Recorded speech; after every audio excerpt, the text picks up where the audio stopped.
Capítulo 7, em que trata da mesma matéria do amor espiritual e dá alguns conselhos para o alcançar.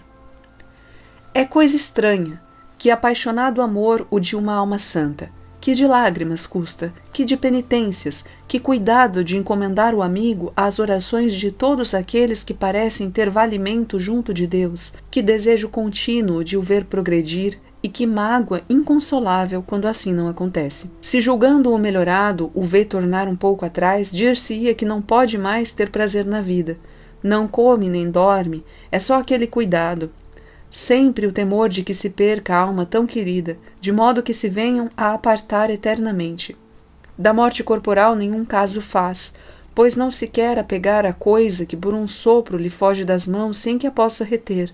É como tenho dito, amor sem mácula nem sombra de interesse próprio.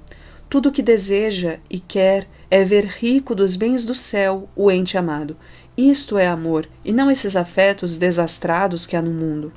Já não falo dos maus, que destes Deus nos livre, é coisa do inferno. Não há para que nos cansarmos em condenar tal amor, pois o menor de seus males está acima de toda a exageração. Dele, irmãs, nem deveis falar, nem pensar que existe no mundo. Nem de brincadeira, nem de verdade, ouvir, nem consentir que na vossa presença se trate de semelhantes afeições. Não presta para coisa alguma, e só de ouvir poderíeis ficar prejudicadas. Refiro-me a estas outras amizades, lícitas, que, torno a dizer, costumamos ter umas às outras, ou aos nossos parentes e amigos. Aqui todo o nosso empenho é que não nos morra a pessoa amada. Se lhe dói a cabeça, parece-nos que nos dói a alma. Se havemos em trabalhos, lá se nos vai a paciência, como se costuma dizer, tudo por este teor. Quem ama espiritualmente não faz assim. Ainda que pela fraqueza natural tenha de passagem algum sentimento, logo com a razão examina se aquela alma lucra com o padecer, cresce em virtudes e o suporta bem. Feito isto, põe-se a rogar a Deus que a faça merecer e lhe dê paciência. E quando vê que a tem, nenhuma pena sente, antes se alegra e consola. De preferência quisera tomar para si os sofrimentos, a ver o amigo padecer, se lhe pudesse dar todo o lucro e mérito que se ganha nas tribulações. Mas não é de modo assim inquietar ou desassossegar. Torno outra vez a dizer, este amor reproduz e imita o que nos teve Jesus, nosso bom amigo. Os que assim amam ajudam muito a progredir, porque tomam para si todos os trabalhos e desejariam que os outros, sem trabalhar, ficassem com o proveito. Deste modo, fazem ganhar muitíssimo aos que são objeto da sua amizade. E crede-me, ou deixarão de tratar com eles, ao menos de modo íntimo, ou acabarão por alcançar de nosso Senhor que trilhem o seu caminho e vão para a mesma terra. Foi o que fez Santa Mônica com Santo Agostinho. Não lhes sofre o coração usar de refolhos com o amigo. Se percebem que toma alguma vereda torcida ou comete qualquer falta, logo o avisam. Não está em suas mãos agir de outro modo. Se não vê emenda, não recorrem às lisonjas, nem dissimulam coisa alguma. E assim, ou ele se há de emendar, ou acabará a amizade, porque não os poderá sofrer. Nem é coisa que se sofra, pois de ambos os lados é contínua guerra. Essas almas, que andam descuidadas de todo o mundo, sem querer saber se os outros servem ou não a Deus, porque só olham para a sua própria perfeição, em se tratando dos amigos, não conseguem despreocupar-se, nem deixam passar coisa alguma, enxergam até os mínimos argueiros. Asseguro-vos que carregam cruz bem pesada. Esta maneira de amar quisera eu tivéssemos umas às outras. Ainda que a princípio não seja tão perfeita, o Senhor a irá aperfeiçoando. Comecemos por um grau médio que, embora mesclado de alguma ternura, não poderá fazer-nos mal, desde que abrace a todas juntamente.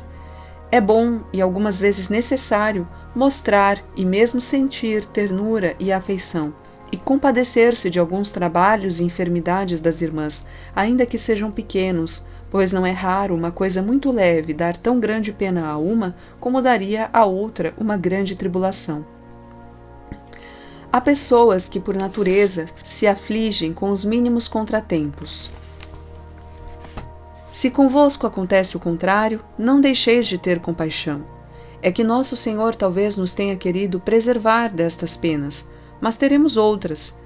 e as que para nós são graves, embora realmente o sejam, para outras serão leves. Portanto, nestas matérias, não julguemos por nós, nem nos consideremos no tempo em que, porventura, sem trabalho da nossa parte, o Senhor nos fez mais fortes. Lembremo-nos de preferência do tempo em que fomos mais fracas. Olhai que importa muito este conselho para nos sabermos condoer dos males do próximo, por pequenos que sejam. É especialmente útil às almas de que tenho falado até agora, porque estas, como vivem a desejar trabalhos, já tudo lhes parece pouco e é muito necessário que andem de sobreaviso e se lembrem de como eram fracas, e vejam que se agora não o são, não lhes vem de si a fortaleza. De outro modo, poderia o demônio ir esfriando nelas a caridade com os próximos, dando-lhes a entender que é perfeição o que na realidade é falta.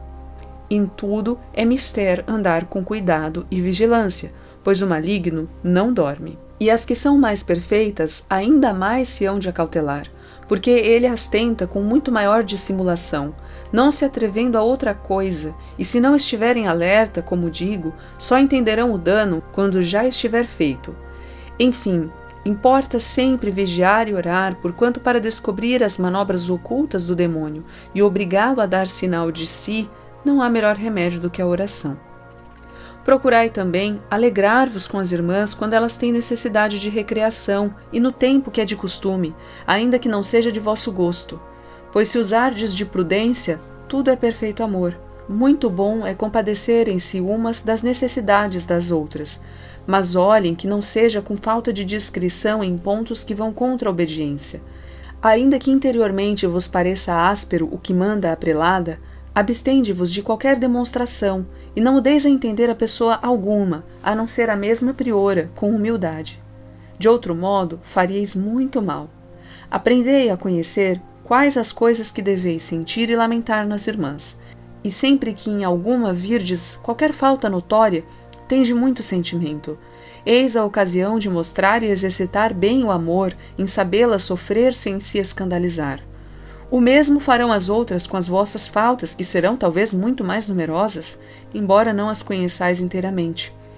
Encomendai muito a Deus, vossa irmã, e procurai exercitar com grande perfeição a virtude contrária ao defeito que julgais ver nela.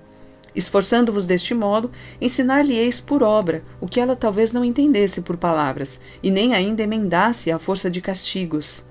Este hábito de cada uma imitar a virtude que vê resplandecer na outra é muito fácil de contrair. É útil este aviso, não o esqueçais. Oh, que bom e verdadeiro amor, o da irmã capaz de fazer bem a todas, porque estima o proveito das outras mais do que o seu próprio. Vai muito adiante em todas as virtudes e observa a regra com grande perfeição. Melhor amizade será esta do que dizer toda sorte de expressões de ternura, que não se usam nem se hão de usar nessa casa. Tais são, por exemplo, minha vida, minha alma, meu bem, e outras semelhantes com que chamam ora a umas pessoas, ora a outras. Estas palavras de carinho guardai-as para o vosso esposo, pois sua majestade se digna sofrê-las. E como estáis tanto tempo com ele e tão a sós, de tudo vos haveis de aproveitar. Muito usadas com as criaturas, não internecem tanto com o Senhor. E, aliás, não tem razão de ser. São muito de mulheres, e eu quisera, filhas minhas, que em nada o fosseis, senão varões fortes. Se fizerdes o que está em vossas mãos, o Senhor vos tornará tão varonis que espantareis os homens. E quão fácil é isto a sua majestade, pois nos fez do nada. É ainda muito boa mostra de amor a diligência em tirar às irmãs o trabalho, tomando-o para si nos ofícios da casa. E também o alegrar-se e louvar sumamente ao Senhor pelo progresso que fizerem nas virtudes. Todas estas coisas, sem falar no grande bem que trazem consigo, contribuem muito para a paz e conformidade de umas com as outras, como, pela bondade de Deus, o experimentamos e vemos agora. Praz a sua majestade levá-los sempre adiante, porque o contrário seria coisa terrível e muito dura de sofrer. Poucas e desavindas. Não o permita Deus. Se por acaso vos escapar alguma palavrinha descabida, tratai logo de dar o remédio e fazer grande oração. E ainda mais se for coisa que se repita, ou se houver pequenos bandos, ou desejos de preeminência, ou pontinhos de honra. Enquanto isto escrevo, parece que se me gela o sangue só de pensar que assim pode acontecer em algum tempo, porque vejo que é este o maior mal dos mosteiros. Se isto suceder um dia, deem-se por perdidas. Pensem e creiam que expulsaram do convento a seu esposo e o constrangem a ir buscar outra pousada, pois o lançam fora de sua própria casa. Clamem a sua majestade e procurem remédio, e se com tantas confissões e comunhões não se emendarem, temam não haja algum Judas. Cuide muito a priora, por amor de Deus, em não dar lugar a tais coisas, e atalhe fortemente os princípios.